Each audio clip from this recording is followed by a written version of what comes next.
Hello friends, आप सभी को नमस्कार। मैं हितेश कुमार एक बार फिर से आप सभी का ज्ञानकोश यूट्यूब चैनल में स्वागत करता हूं। दोस्तों, आज है 31 अगस्त और 31 अगस्त की जितनी भी करंट अफेयर्स बनेंगी वो हम आज की वीडियो में चर्चा करेंगे। इस वीडियो का पीडीएफ आपको ज्ञानकोश यूट्यूब चैनल के डिस्क्रिप्शन में मिल जाएगा या फिर आप लोग इसके पीडीएफ को ज्ञानकोश नाम से ही टेलीग्राम चैनल है और ज्ञानकोश नाम से ही फेसबुक पेज है, दोनों के लिंक भी मैं आज की डिस्क्रिप्शन में डाल दूंगा, आप लोग वहां से डाउनलोड कर लीजिएगा। तो चलिए शुरू करते हैं आज की कुछ महत्वपूर्ण करंट अफेयर्स। सबसे पहला प्रश्न, भारत के पहले अंतरराष्ट्रीय महिला व्यापार केंद्र की स्थापना होगी। तो देखिएगा, ये भारत का पहला अंतरराष्ट्रीय महिला व्यापार केंद्र होगा। अब इसकी स्थापना कहां पर की जाएगी? तो जो भारत का पहला अंतरराष्ट्रीय महिला व्यापार केंद्र होगा, यानी कि इसकी स्थापना होगी केरल के अंगमाली में। अंगमाली एक स्थान का नाम है, जगह का नाम है, जो कि कहां पर है? केरल राज्य में है। वहां पर इसकी स्थापना होगी और संयुक्त राष्ट्र के सतत विकास लक्ष्यों के साथ में इसकी स्थापना की जाएगी। अब ये महिला व्यापार केंद्र है, तो इसका मुख्य उद्देश्य भी क्या होगा? क्योंकि नाम से ही आप लोग पढ़ने का प्रयास करें, तो अगर हम उद्देश्य की बात करें तो जैसा कि लिखा है महिला व्यापार केंद्र, तो इसका उद्देश्य भी यही होगा कि महिलाओं की उद्यमशीलता में तेजी लाना और महिलाओं के साथ जो लिंग भेदभाव होते हैं उनको हटाना, अर्थात महिलाओं की लिंग समानता को भी सुरक्षित करना इसका मुख्य उद्देश्य होगा। अब यहाँ आप लोगों ने एक चीज और पढ़नी है, यहाँ लिखा है केरल में होगा इसकी स्थापना। तो केरल में होगी, तो हम केरल के बारे में हमने काफी दिनों से नहीं पढ़ा है, तो केरल के बारे में पढ़ते हैं। केरल की राजधानी क्या है? तिरुवनंतपुरम। केरल में कितने जिले हैं? 14 है। केरल राज्य की राजभाषा क्या है? मलयालम। केरल राज्य का गठन कब हुआ था? 1 नवंबर 1956 को। दो प्रश्न और भी बन सकते हैं यहां से कि केरल के राज्यपाल का नाम क्या है? तो केरल के राज्यपाल है पी सतशिवम। और अगर हम मुख्यमंत्री की बात करें तो पिनाराई विजयन जो है वे मुख्यमंत्री हैं। और एक प्रश्न और भी यहां से चलते चलते बताते हैं कि जो राहुल गांधी है वे भी केरल से ही अब की बार चुनाव लड़े थे। उसके बाद बढ़ते हैं अगले प्रश्न की तरफ। स्वास्थ्य और सुरक्षित भविष्य देने के लिए समझौता हुआ है। अभी एक नया समझौता हुआ है, वो किस उद्देश्य से हुआ है? उसका मुख्य थीम तो यही है कि स्वास्थ्य और सुरक्षित भविष्य लोगों को प्रदान करना। अब इसके लिए समझौता किस किस के बीच में हुआ है? तो एक तो सबसे पहले अपोलो क्लिनिक और एचडीएफसी लाइफ इंश्योरेंस के बीच में ये समझौता हुआ है। इसके तहत क्या होगा कि जो ग्राहक हैं उनको बीमा उत्पादों की एक विस्तृत श्रृंखला दी जाएगी, क्योंकि कोरोना वायरस एक तो महामारी चल रही है, उसके साथ साथ और भी अनेक बीमारियां हैं, जिसके कारण ही ये लाइफ इंश्योरेंस के लिए ये समझौता हुआ है कि ज्यादा से ज्यादा लोग स्वस्थ रहें और अगर स्वास्थ्य उनका खराब होता है तो वे बीमा उत्पादों के द्वारा अपने स्वास्थ्य की भरपाई कर सकते हैं या उनको स्वास्थ्य के प्रति कवर दिया जा सकता है। तो ये एचडीएफसी लाइफ इंश्योरेंस और अपोलो क्लिनिक के बीच हुआ है। तो हम कुछ बातें एचडीएफसी लाइफ इंश्योरेंस के बारे में पढ़ लेते हैं। सबसे पहले अगर हम पढ़ें कि एचडीएफसी लाइफ की स्थापना कब हुई थी, तो इसकी स्थापना सन 2000 में हुई थी। वर्तमान में इसका मुख्यालय कहाँ पे है? मुंबई, महाराष्ट्र में इसका मुख्यालय है। और अगर हम इसके एमडी और सीईओ के बारे में बात करें तो एचडीएफसी लाइफ के एमडी और सीईओ है मिस विभा।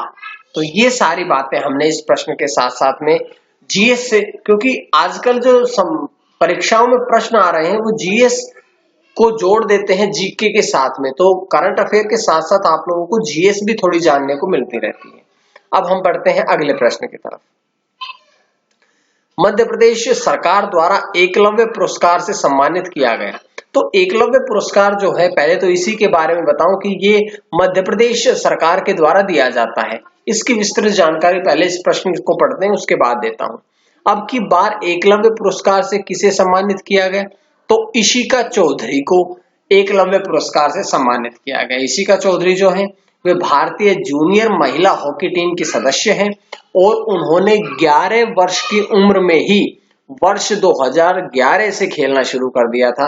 और इशिका चौधरी मध्य प्रदेश हॉकी अकादमी से स्नातक भी हैं। तो ये सारी जानकारियां इशिका चौधरी के बारे में पढ़ी।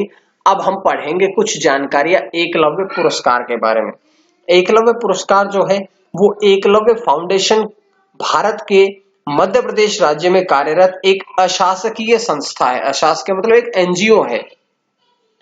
ये बच्चों की शिक्षा क्षेत्र में आधारभूत कार्य करती है। उसके बाद में बात करते हैं कि प्राथमिक शिक्षा के क्षेत्र में वैज्ञानिक पद्धति एवं बाल शिक्षा में तकनीकी विकास पर एकलव्य फाउंडेशन द्वारा क्रियान्वयन किया जा रहा है। इसका मुख्यालय जो है वो भोपाल में स्थित है और इसकी स्थापना 1980 में की गई, 1880 में की गई थी, 2 दशक पूर्व। तो ये जानकारी इस प्रश्न से मिलती है, एकलव्य पुरस्कार से भी जानने को मिलती है।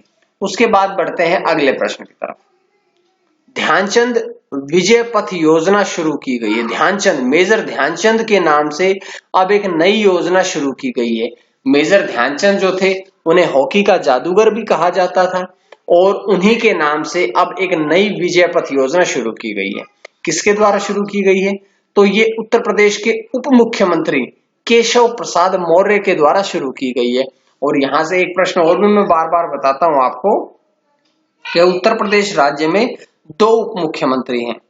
तो केशव प्रसाद मौर्य के द्वारा इसकी स्थापना की गई है, शुरुआत की गई है और इसके तहत 19 अंतरराष्ट्रीय खिलाड़ियों को उनके घर तक सड़क संपर्क मिलेगा, जिसमें भुवनेश्वर कुमार, प्रवीण कुमार, ये सब बड़े बड़े खिलाड़ी भी शामिल हैं। अब उनके गांव तक सड़क संपर्क को जोड़ा जाएगा ताकि उनको, खिलाड़ियों को अपने कसरत करने के लिए या अपने प्रैक्टिस करने के लिए जब वो कोच के लिए जाते हैं, कोचिंग के लिए जाते हैं, तो उन्हें किसी प्रकार की परेशानियों का सामना ना करना पड़े। इसी बात को ध्यान में रखते हुए अब उप मुख्यमंत्री केशव प्रसाद मौर्य ने प्रदेश में नई योजना शुरू की है जो कि मेजर ध्यानचंद विजय पथ योजना के नाम से जानी जाती है। मेजर ध्यानचंद को जो है पद्म भूषण पुरस्कार भी दिया जा चुका था और उन्हीं के नाम से राष्ट्रीय खेल दिवस भी मनाया जाता है। राष्ट्रीय खेल दिवस भी उन्हीं के नाम से ही मनाया जाता है, उनके जन्म दिवस पर ये मनाया जाता है। उसके बाद बढ़ते हैं अगले प्रश्न की तरफ। पेंशनर्स कॉर्नर नामक मोबाइल ऐप लॉन्च की गई है। तो पेंशनर्स कॉर्नर नामक एक मोबाइल ऐप जो है ये किसके द्वारा लॉन्च की गई है? तो ये CISF अर्थात केंद्रीय औद्योगिक सुरक्षा बल के द्वारा ये मोबाइल ऐप लॉन्च की गई है। किनके लिए स्थापित की है? तो ये CISF ने अपने पेंशनरों के लिए ये मोबाइल ऐप लॉन्च की है। इसके द्वारा क्या होगा कि जो CISF जो बहुत बार प्रोग्राम करती है, उन प्रोग्राम के में पेंशनर्स को SMS भेजकर उनको आमंत्रित किया जाएगा ताकि वे CISF के होने वाले सभी प्रोग्राम्स में शामिल हो सके और CISF की उन्नति को स्वयं देख सके। अब यहां से प्रश्न ये बनता है कि ये शुरू तो केंद्रीय औद्योगिक सुरक्षा बल अर्थात CISF ने की है, तो हम कुछ बातें CISF के बारे में भी पढ़ लेते हैं। अगर हम स्थापना की बात करें तो 10 मार्च 1969 में इसकी स्थापना हुई थी। वर्तमान में मुख्यालय नई दिल्ली में है और ये जानकारियां यहां से मिलती है। अब हम बढ़ते हैं अगले प्रश्न की तरफ। थरंगा परनवितान ने क्रिकेट से संन्यास की घोषणा की। अब देखिए, थरंगा परनवितान जो थे वो कौन से देश के लिए खेलते हैं? क्रिकेट से है तो ये बात तो सामने आई कि वो क्रिकेटर है, वो एक बल्लेबाज है। तो लेकिन वो थरंगा परनवितान जो है वो कौन से देश के खिलाड़ी है? तो वे श्रीलंका के खिलाड़ी हैं और उन्होंने अपना पहला मैच 21 फरवरी 2009 को पाकिस्तान के खिलाफ खेला था। उन्होंने ज्यादा मैच नहीं खेले, मात्र 32 मैच खेले हैं और 32 मैचों में उन्होंने 1793 रन बनाए हैं। अब कोरोना वायरस के कारण, क्योंकि बहुत से जो आयोजन है क्रिकेट के या किसी भी खेल के वो नहीं हो पा रहे हैं, जिसको देखते हुए उन्होंने अब संन्यास की घोषणा की है। उसके बाद बढ़ते हैं अंतिम प्रश्न की तरफ।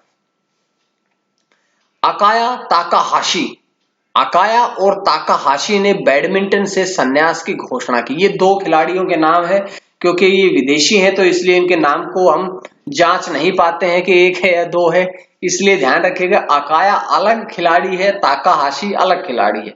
अब इन दोनों ने बैडमिंटन से संन्यास की घोषणा की है।